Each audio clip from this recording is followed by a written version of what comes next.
ছেলেরা বেশি মিথ্যা কথা বলে নাকি মেয়েরা বেশি মিথ্যা কথা বলে? আমার তো মনে হয় যে ছেলেরাই বেশি মিথ্যা কথা বলে। ছেলেরা বেশি মিথ্যা কথা বলে, নিশ্চয়ই গার্লফ্রেন্ডের সাথে মিথ্যা কথা বলেন। না না, আসলে এমন না, গার্লফ্রেন্ডের সাথে যতটুকু পারি সত্য কথাই বলি, আর সত্য কথা বলার জন্য ওরা ছেড়ে চলে যায়। আচ্ছা, তাহলে এই মিথ্যাটা বলেন কার কাছে আসলে?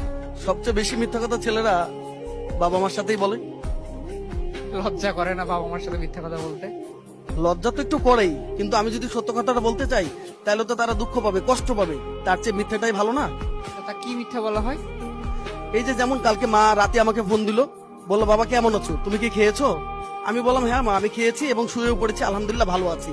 মা খুশি হয়ে ফোন কেটে দিল। আচ্ছা, এই সময় নিশ্চয়ই বন্ধুদের সাথে চিল মাস্তি করতেছিলেন।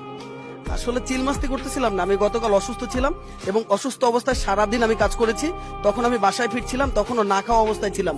এখন যদি আমি আমার মাকে বলতাম যে আমি এই অবস্থায় আছি, তাহলে তো মা কষ্ট পেত, তাই না? তার চেয়ে বরং আমি মিথ্যা কথা বলাতেই কি মা ভালো থাকলো না? আমার কাছে মনে হলো যে সত্য বলার চেয়ে মিথ্যা বলাটাই আমার মাকে বেশি ভালো রাখলো। আলহামদুলিল্লাহ, তারপরে অনেক ভালো আছি।